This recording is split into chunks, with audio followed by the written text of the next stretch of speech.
Hello and welcome to Everything's Fine, probably your weekly antidote to bad news. And as we've rolled into December, it seemed appropriate to do something just a tiny bit festive. Don't worry, it's only a tiny bit festive for anyone who thinks it's way too early to be talking about this Christmas nonsense. I'm joined by the normal crew. We've got Shelley, we've got Stu, we've got Gemma. How are you all today? Oh, Yeah, good. Thanks. Yeah, Well, Wonderful. what have you been up to today, Gemma?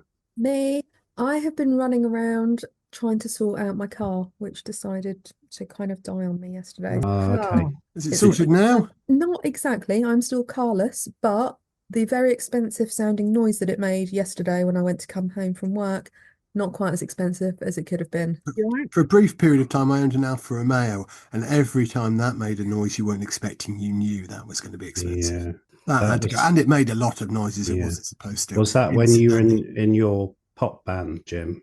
No. When I was in my band, I was a poor student. I, The Alfa Romeo was sort of the early days of the midlife crisis. okay, right. Yeah, it's been going on a while, hasn't It's it? been going on a long time. Yeah. Yeah. What Yeah. about you, Shelley? How Tuesday been looking for you? Yeah, well, it would be not. I had to change my password on the computer at work today, so Yeah, you can okay. imagine how stressful that is. Yeah. What is it now? Additional What one, spam. two, 1, 2, 3, 4, 5 now, is it? Yeah, it's Shelley ABC. Yeah. And then I broke my name badge, so I don't even know who I am anymore. Okay. So Oh, yeah, so now you minor can't remember your issues. password because you've got no idea what your name Yeah, is. which I can't remember every time I log on. So Yeah. Right. Well, Well, it Jim, sounds like it's been a hell of a week for people. it's But look, really here's something to cheer us up. We've got a guest, and we always love it when we have a guest. Best behaviour, everybody.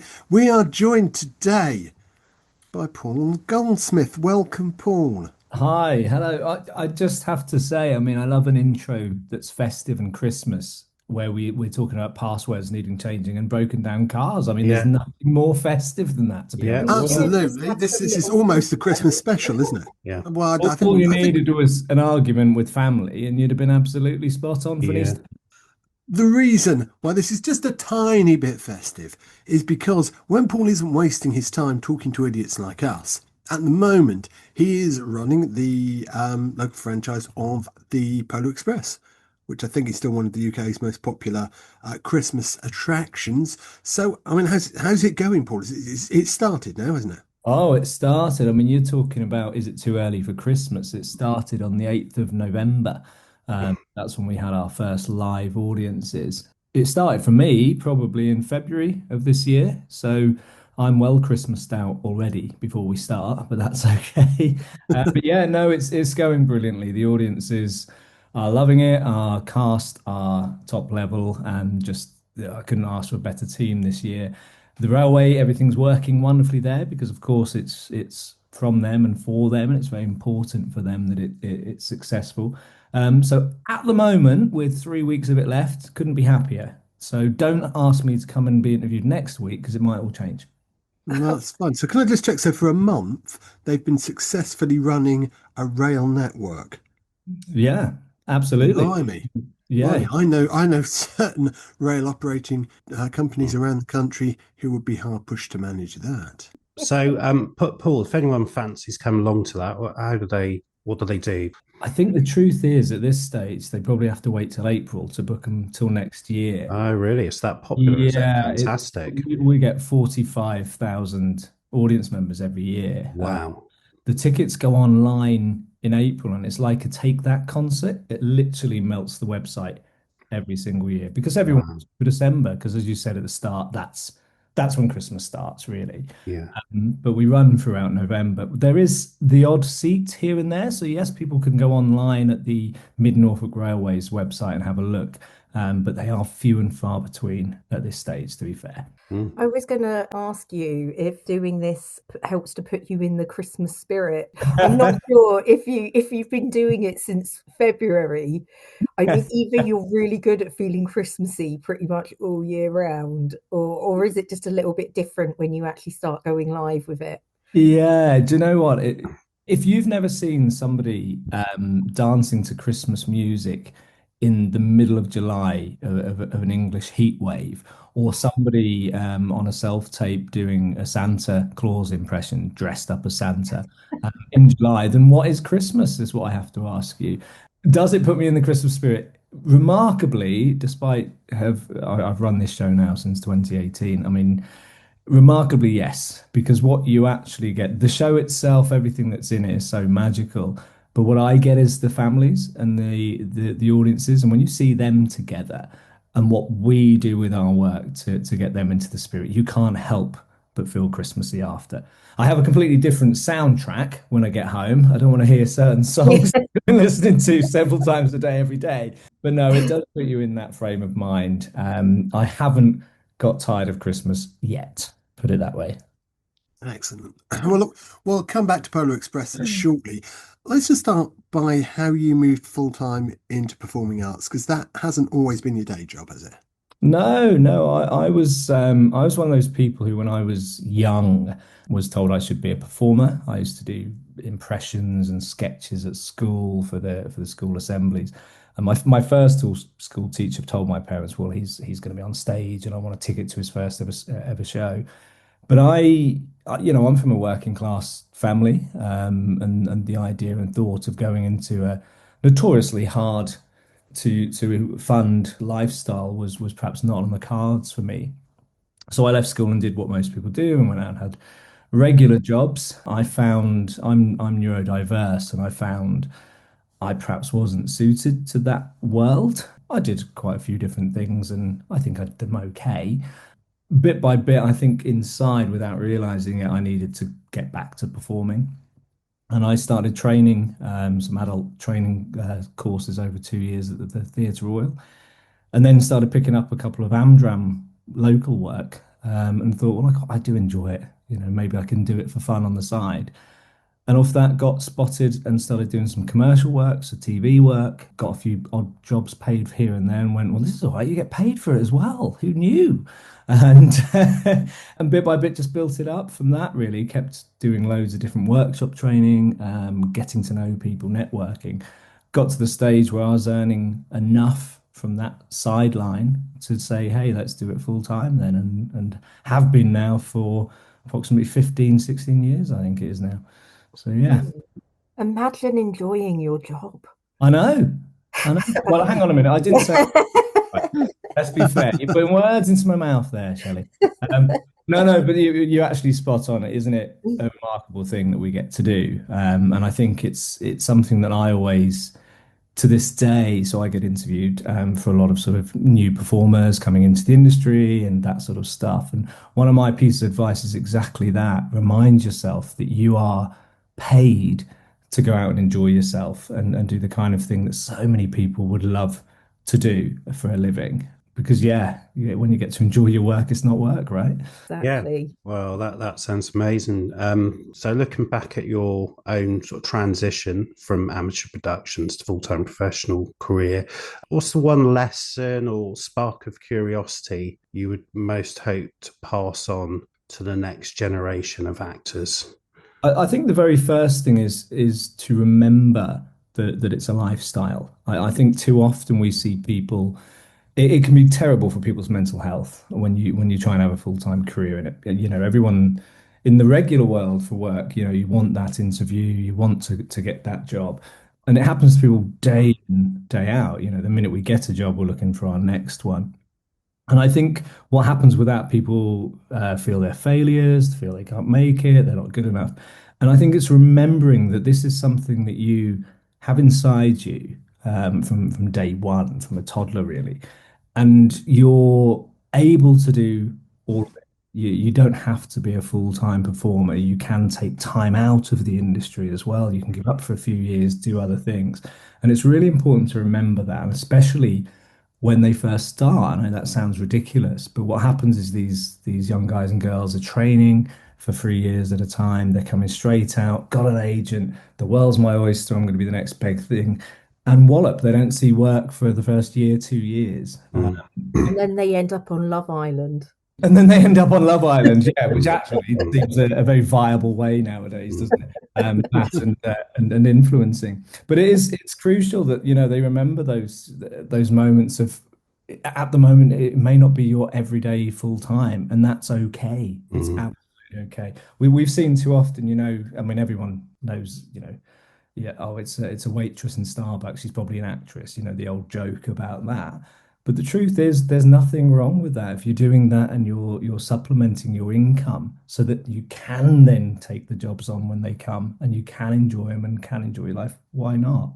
So I Mm. think that's something that's always stood out to me. And I do to this day, every time I book a gig, it sounds pathetic, but I get really excited when I'm then doing the invoice for it because I sit there going, wow, somebody has wanted me to do this thing for them that I love Mm. doing, and Yeah. they're paying me for it. Mm. In terms of curiosity, I think one of the things I've always spoken to people about when we're in a room and we're training is what if, 2 words, what if.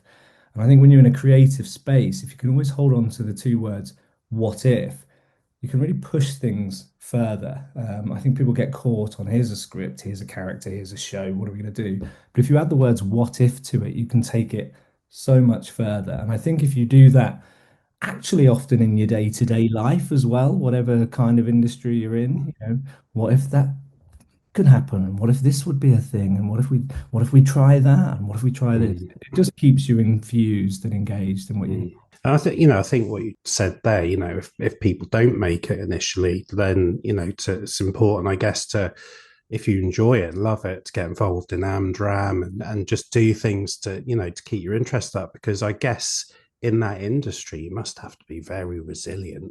This is exactly it. I mean, I've always said to people, I've talked to people in past things that I've done, and they've said, "Oh, I used to be an actor, or I used to do this," and I always say, "Well, you're always an actor. Sometimes it's your full-time living, and you're paying all the bills. Other times you do bit parts here and there, and it's a supplement." And other times you're not earning at all from it because you've had to take a full-time job because life is more important, let's be fair. And in those stages, it doesn't mean you're suddenly no longer an actor or you're a failed actor. Get out there and act. Go and do it. Get involved with things. There's so much, especially in Norfolk. Crikey, there's so many theatre spaces. There's so much film stuff goes on, both independent as well as budgeted stuff. And I think that's always the biggest thing I notice with people. They think I can only say I'm an actor if I'm doing this, or I'm no longer an actor because I'm no longer earning from it. And it's like, think back to those moments when you were a child and you were play acting, because that's what it's all about, and remember how it was to do those things and don't ever stop. Because again, going back to mental health of actors, as you were just saying, I think it's very true for everyone in the other sort of industries as well. I think we leave school, we go into this world of formal, everything is this way or that way. And I think sometimes those are the very people that should go out, not to be an actor for a career, but go out and explore, get in a room, go and do some workshops, go and do some drama stuff and play, because we've all forgotten how to play. I think that's key in this world at the moment. Yeah, absolutely. And, play is just good, isn't it? Good for you. It's good for your mental health. But as you said, there's lots of different things you can get involved in. Something you do is these open air theatre events. Can you tell us a bit about, is it Twisted Reality Productions? Yeah, so we do all sorts of theatre work through Twisted. We have stage work, open air stuff, street theatre work, dinner time theatre work, which is where we're in a venue hosting an evening, so people will be having food and there'll be a show and performance around them. And I think again, we are blessed in Norfolk because we have so many spaces that perhaps don't get used as much as they should. I think we've been better in recent years. I mean, you mentioned Strange Fascination, who I was with many years ago. When we first started doing some site specific, nobody was doing it around here. Yeah, we're in an area where there's so many beautiful factories unused and beaches and open spaces. And I think there's an opportunity really for community work. I think there must be loads of these places that could do with a bit of revenue for whatever reason, some form of event. And maybe it's time for them to not just speak to us professional companies, but speak to local groups as well and just people who want to have a go at doing something. We did it was a lovely VE thing last year in Coltishall on the Cultural Common. Lovely lady who runs the magazine there knows what he does, and knocked on the door and said, "Hey, would you do something for us?" So we built a show just for that event. And she said, "I've never seen so many people there just because we could offer this show as well as everything else we were doing on the Remembrance Day." And it was so beautiful. So I think we could do much more of that. Mm. Yeah. So I was also kind of reading a bit around you as well. So you've done some screen work as well. Is it Special Forces, Most Daring Missions? What was that like to sort of be on the screen? Was that a very different experience to like the theatre work and the open air work? Yeah, I mean, I many years ago, you were one or the other. So you were a stage actor or a screen actor. To have a sustainable career, you got to be a bit of everything nowadays.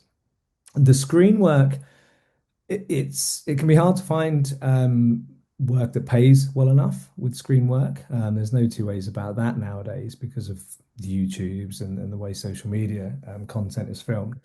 However, when you do find it, it's for me, I love it because it doesn't take up so much of my time. And I know that sounds Yeah, crazy, yeah, but theatre work, we're working a lot in terms of planning a show, building a show, creating a show, learning the lines, yeah, casting shows, everything else for that particular audience there and then, and off we go. Whereas the film work, I mean, I've just come back from Wales just before I went into Polar. We were filming a horror movie over there, and when you're on it, it's fabulous because you're yeah, there, you're yeah, involved, and the tech and everything that you see on site. And then you walk away and it's done.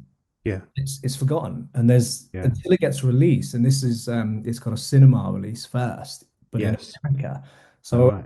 won't even see it or know Yeah, anything about it. I'll do yeah, loads of yeah, promo. And you kind of have this weird, oh, well, that was done then. And other yeah, than a few sort of behind the scenes snaps and photos, yeah, you can it yeah, from memory until it's out. yeah. Whereas theatre, um, for me, it's and I think I'll always be the same. For me, it's the instant reaction, Mm, whether happy, sad, or in between. Your audience are there, and you can feel them. You can understand what their journey is. You can mm, understand what you're imparting with what you've done. And I don't think there's anything more magical than that. We did dinner time theatre shows, and they can be anything from a very small family gathering all the way through to 200, 250 people. One of my favorite memories in theatre was during COVID. When the second bubble opened up and people yeah, started yeah, doing things, we were yeah. hired to perform for a family of six. Okay. Brilliant. When Yeah, we first planned it, we went, well, this will be a bit strange, especially as it had a murder mystery element as well. It's like, well, yeah, we've yeah, all done it.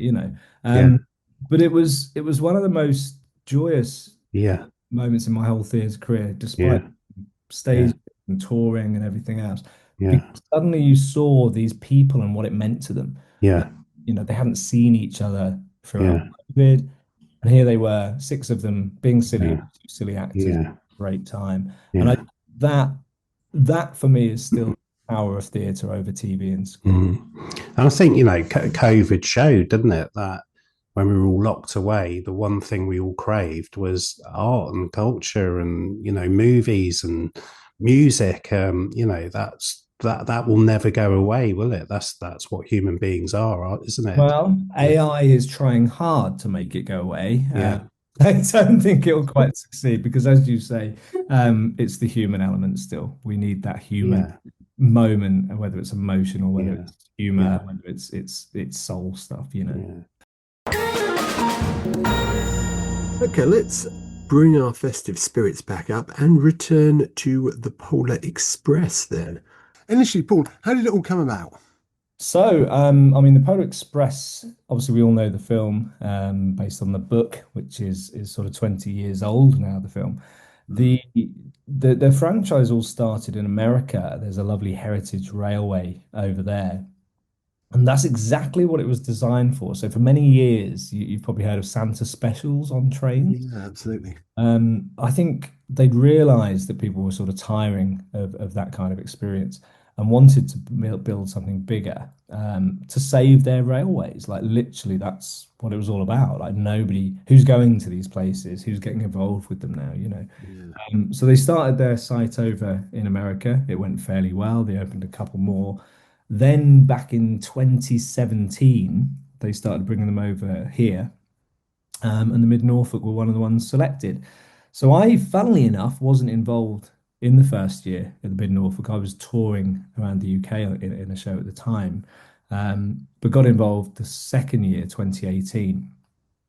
And with all due respect, it was a lot. It was, they'd done the best they could with it, but it felt to me, I'm not good with those things that are making money from people because of a name of something. So Sure. you Yeah.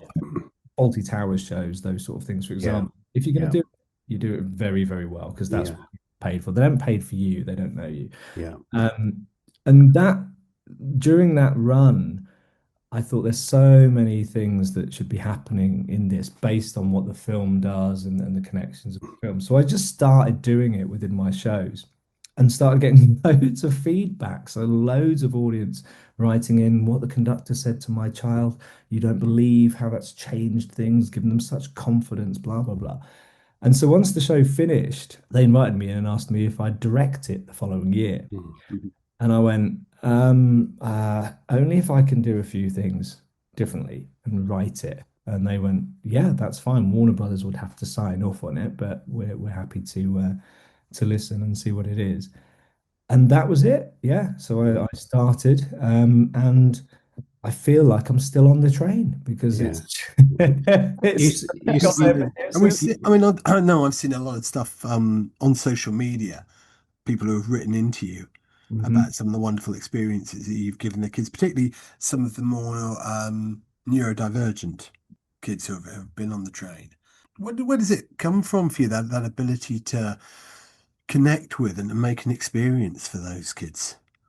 Um, So I've for many years worked in special needs schools, taking drama and taking shows to those guys.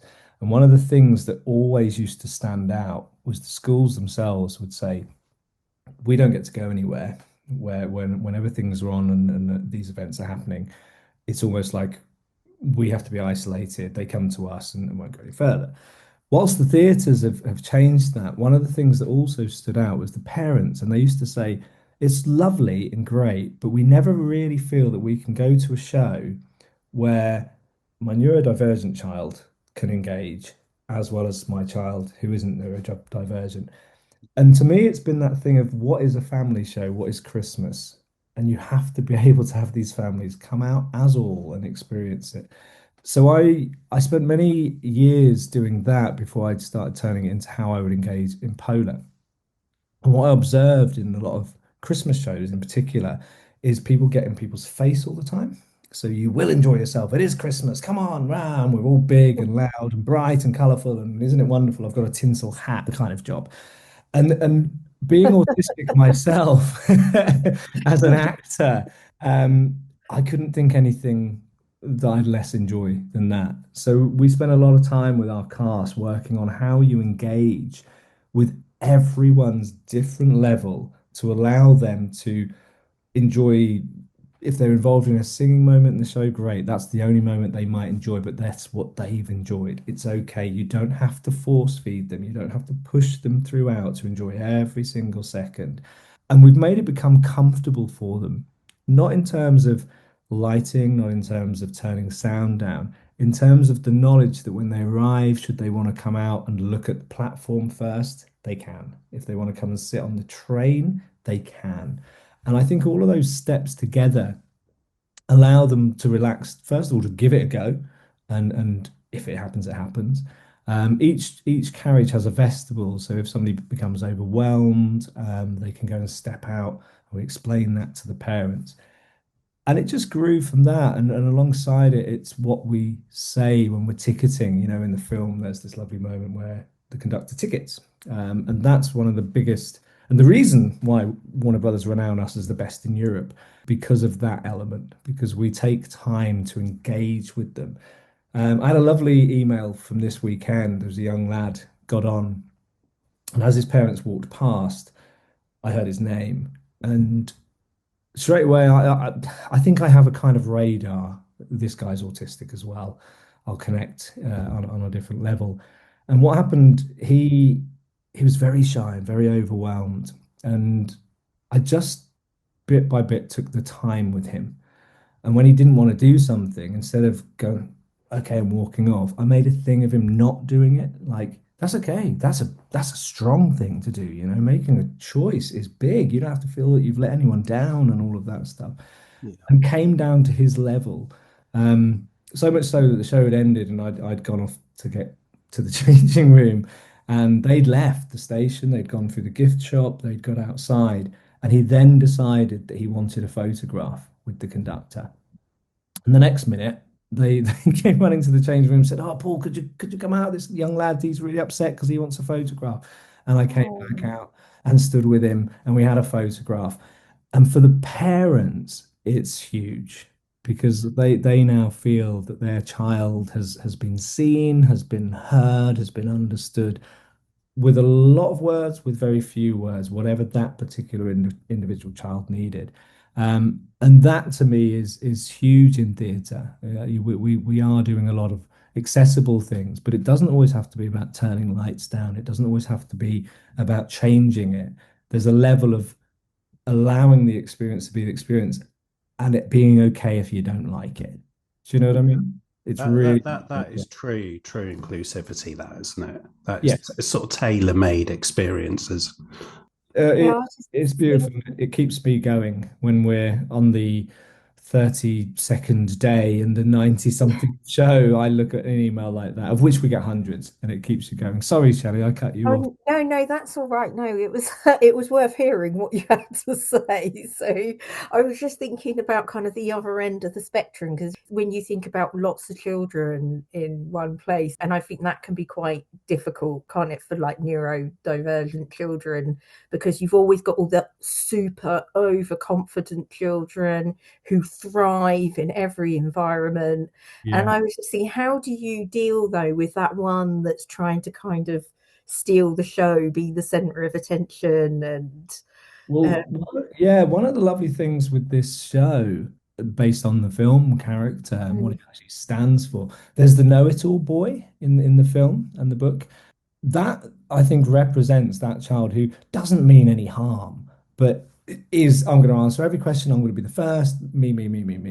And the conductor in the film has a beautiful way of deflecting from that. So rewarding the will, but putting down the attention part of it to allow someone else's voice to be heard. So our guys in the carriages, they act like the conductor. If you've stepped out of line, you've stepped out of line. It's okay to be told.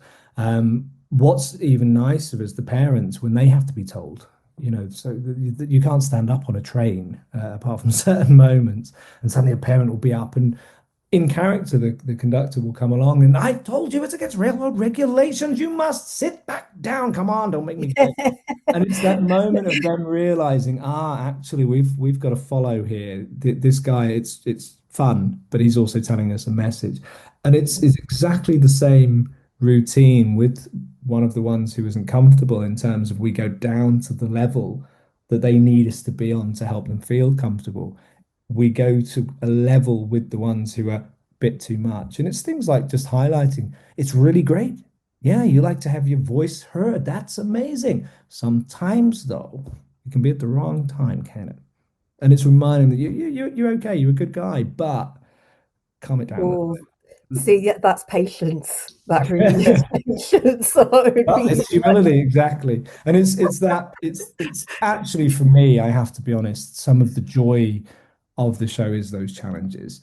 There's not only the kids who are too excitable, there's the kids who are 14 or 15 and didn't want to come. Although they say they didn't want to come, they've still bothered to dress up in pajamas and walk around in public. In Well, maybe pajamas. maybe they just do that anyway, Paul. Do you know what I mean? It's pretty cool for a teenager, to be fair. But we get a lot of those, they're there because of the rest of the family and they're determined to not have a good time.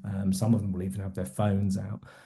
And I love those guys because they are the ones that very quickly, when they realize it's not a kids show, it's not just a family show, it's a full-on theatre show on a train, there's going to be humor that they're going to get and connect with. There's going to be moments. For me, it's that lovely turning an audience member around, thinking this guy's not going to be into it. And then by 40 minutes into it, there's an elf comes in and suddenly everyone's got to dance in the aisle. Same teenager is literally dancing in the aisle. It's magic. Yeah, it's absolute magic. How do you deal with a teenager with a mobile phone then? That must be a skill to get them to put that away. Well, do you know what it is? One of the quickest ways with that is we put ourselves in this place of the parent. And funnily enough, I had it this weekend. I was standing in the vestibule behind like our stage curtain ready to begin. And there was a lovely lady and she'd bought clearly 2 tickets for her and her son. A lot of money for the two. She'd gone for premium, which is the top range one and everything else. And I heard her voice and she just went, just put the phone down. Let's have a nice day together. So as soon as I came through, I started doing some stuff and just turned to him and went, "You, wow, you're better looking when you look up." And he sort of smirked. And I went, "I'll tell you now, your phone will still be there in an hour and 10 minutes, but this and this person might not." And as soon as that landed, he realized what I was getting at. And it was that moment. Yeah, okay. So put it away, kid. You don't need it right now. It's so lovely to use. And that's the joy of immersive theatre and interactive theatre, when you've got a character and the ability to use it. But what he gets from that guy is someone who sees him. We get it, mate. We understand and we can tell him that in this show. We know that you've been dragged to this, but you still put your pajamas on. You still put your dressing gown on. So while you're here, you may as well try and relax and have a bit of fun. And 9 out of 10 times it turns it around. Yeah. Or you have a bit of banter. Our chefs, so we have these wacky clowns. And of course, their level of humor can go up and down depending on who they're dealing with. And they're really great with teenagers because they're able to really change themselves to be that kind of teenage. And actually, for anyone in the theatre world right now, all you got to do is say 6, 7, apparently, and that's it. I don't know if you've heard this trend. Well, my daughter tells me that 6, 7 is now tragically unfunny and is going. It's because we've won it back, Jim. Yeah. And the teachers. We took it back from the kids. We've taken it back by you. We've ruined it for them. We've ruined it for them. Yeah, They're all back to flossing. that's the thing. I think we managed to destroy Skibbity Toilet pretty quickly. And now we've done it to 6, 7. I saw a video of the Grinch. It must have been one of those sort of experience things, and there was some kids that they shouted 6, 7 at the Grinch, and he just went 8, 9. Don't talk to me about Grinches, Kelly. You wouldn't believe that the dressing up that the audiences do for our show is incredible, and I take my hat off to all of them. The effort they put in, and some of these people, they've been back 5, 6 years in a row. This is their thing. It's become their event. But 9 out of 10 times when a Grinch costume comes and they're all fully dressed in this Grinch outfit, you think, well, these guys are going to be a lot of fun. 9 out of 10 times, they actually are the Grinch. They are. Yeah. It's not ironic. They're joking, right? They're joking. This is a gag. No, they actually. Yeah. Look, in amongst all the fun sides of this, you're the guy in charge, so a lot of responsibility on you then, not only with the cast and crew, but also making memories for families and for kids. So how do you manage yours and others' well-being during this big, long-running event? So the first thing I do, Jim, is on my off days, I arrange to do podcasts with people so I can spend my time. There's 43 cast on the show, which is a lot of people for a show, and it's and they come from all around the country to do it, don't they? Yeah, all over the UK. levels of experience from fresh out of drama school to West End, to Terry Malloy, our wonderful Santa, who was Davros in Doctor Who. So there's the massive age range as much as anything else. Um, all I can ever do is pass on my knowledge and experience over the years to people and what gets me through. And it is simple things like, so this might sound very, very odd, but I buy a computer game every year. And I try to find one that is kind of immersive and you can go off into a different world. So as soon as we finished and we've got back, the performer's life, you'll know that sort of when we finish work and get home at half 9, 10, you need till about 2, 3 in the morning, like Absolutely. get home normal. Still got to have your evening, haven't you? Yeah, but when you're in the middle of a show, you're thinking about the show, you're thinking about everything that's just gone on. So I'll find something like that that can take me away from the work itself. Then it's things like the way we eat. Tangerines are the best thing in the world. I keep saying to these guys, get some tangerines, keep them in the fridge. Don't eat them until you get a tickle in your throat or you're starting to feel maybe I've got a bit of a bug. Start cracking the tangerines at that point, and they're amazing. So it's taking the time to step out of the work and have a moment of peace and be able to stop and be able to say no. And I think that's the biggest thing. And here's what we do as a theatrical company. We have a totally open door.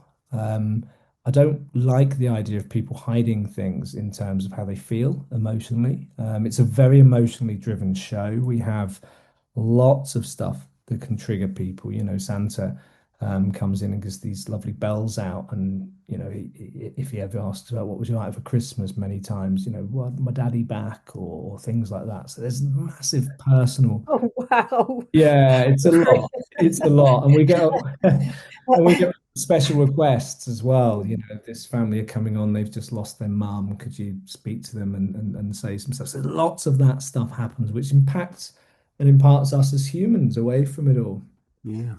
So we as a team spend a lot of time making it very clear that it's none of you are here to be a hero over yourself. You have to be a hero to yourself first. And if that means you're struggling today because of an emotion, something personal, or physically you're struggling, it's okay to come and talk to us. It's okay to swap a show out and move things around so that you can have that respite.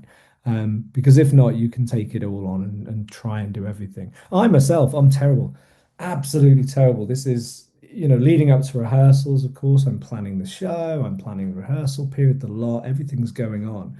Yet you'll have a couple of days in between each run of the show, and somebody will, oh, there's a £150 film gig. Do you want to take it today? Yeah, no worries. And then you can't.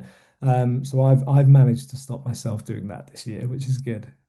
But it's about time. I think the biggest thing for everyone is time. Always stop and have that time, because it's amazing how we try to push through in all the ways. I mean, you can imagine a big cast like this. Well, I better go to the bowling event that someone's organized to be social. I better go and do this to be social. They might not like me if I don't go. And it's crazy because they'll like you more by you being you and going, I'm fully recharged. I'm able to be in the green room and be me. So just take time. Take the time when you've got it and use it. Yeah, And have good lots of hot advice. baths, Yeah. not spas, in wellness places in Cape Verde. Yeah. No, best avoided, I've heard. Yeah. Sorry, Yeah. Shelley, I cut you off again then. Oh no, that's all right. I mean, yeah, where to go from that? Because I was just thinking, wellness and Stu's anus. Let's please not Lovely. revisit that. I've had my fill of Stu's anus. Thank you very much. And that's not a phrase I ever wanted to say. Never mind actually have recorded and broadcast across the airwaves. But hey, it's done now. It's out. Listen, do you know Move what? on.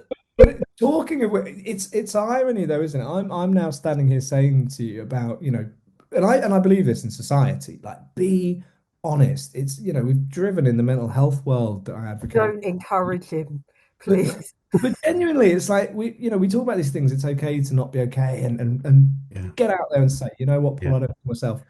Stu is happy to talk about his anus podcast that can go out to the entire world. Absolutely. If that is okay, Stu, it's Yeah.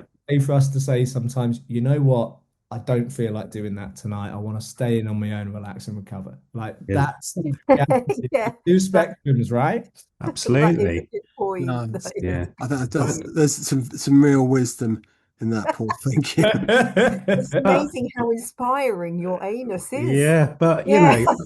I do think you should get older though. Paul, it is important, isn't it? Just to, say no to things and just be honest about things and just be yourself because that's all you've got at the end of the day, isn't it? And people will be all right with that. But it's easy to get burnt out, isn't it? Especially, when you're probably all on adrenaline, aren't you, each time you're doing Yeah. it because you want to do the show. So, it's good that you've got that open policy. You sound like a great person to work with, that you've got I this. hope so. We get a Yeah. lot of people come back, so that's cool. Yeah. But it is, as you just said, it's the whole show is about belief. But we turn it so it's not just believing in Santa, it's believing in yourself. Because if you can believe in you, you can choose to believe or not believe in anything that you wish. And we even punch the tickets with the words be you, be yourself, just be you. And that's what we're teaching in a theatre show for 43,000, 45,000 people.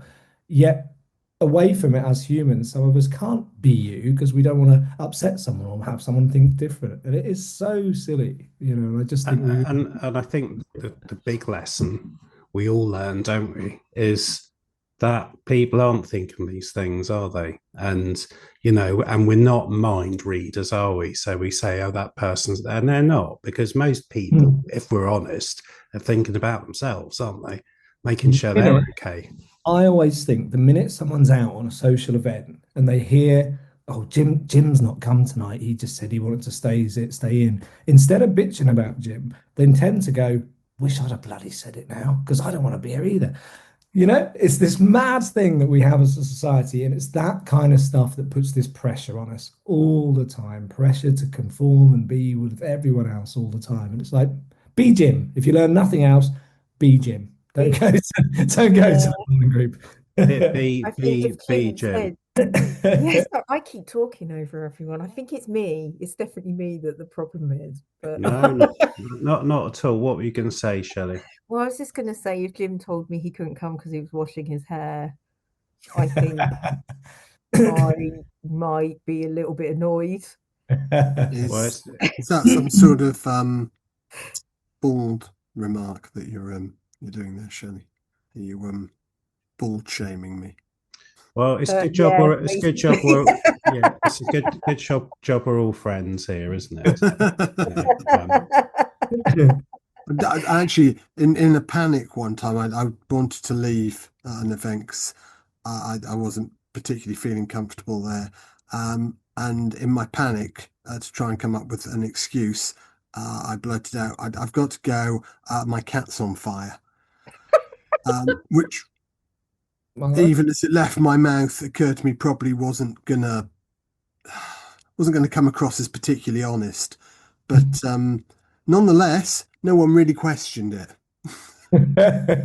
So I think, Paul. So when you've made Christmas for everyone, how do you like to spend Christmas yourself?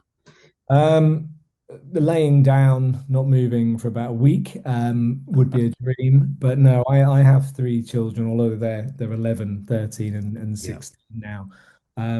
For me, it's exactly that, actually. We've made Christmas for so many thousands of people, and now it's time to do all of that for the people who mean the most to me. Yeah.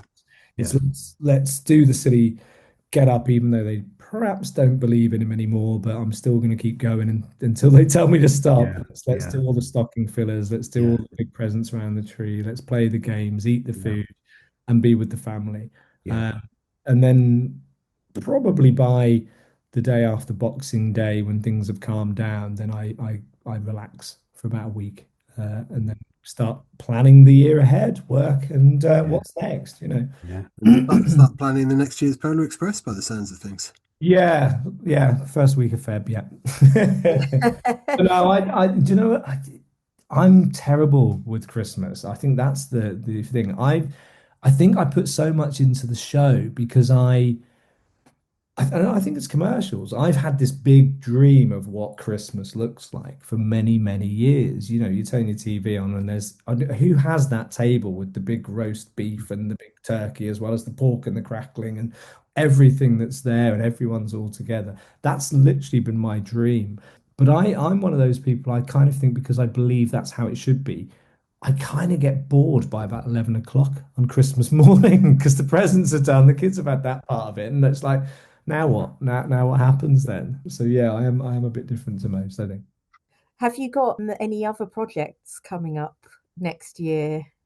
Yeah, I've got the feature that I just finished will be coming out in the States. So there'll be some promo stuff that I have to start going on for that. Then I've got another couple of feature films lined up, sort of, I think March, April time, as well as we are launching some new dinner time theatre shows at some different venues across East Anglia. And then we are planning to do an open air tour of something this year as well. So lots of bits and pieces like that.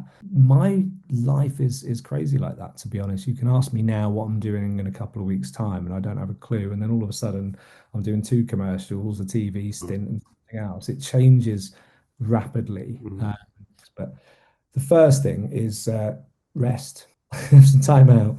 But I think at the start of the conversation, you said you never wanted a regular job and you like the variety and never know what's coming next. So I guess that sits quite well with you, doesn't it? Yeah, it keeps me who I am.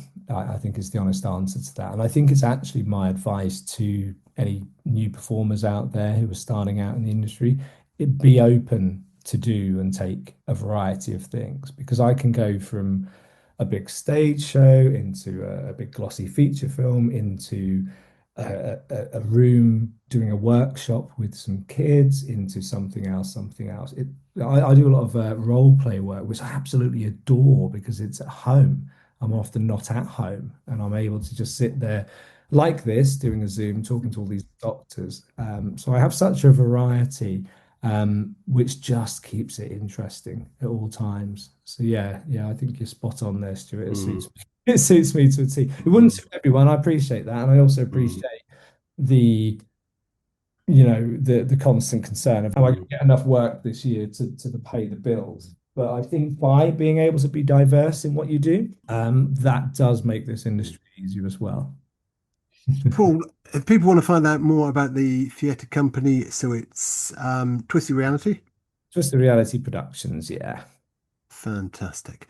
Well, look, Paul, thanks so much. And one of your few spare evenings for taking your time and coming to talk to us. Dedicated it to you guys. How do you feel? Honestly, it warms my heart. And this is why you're such a special conductor.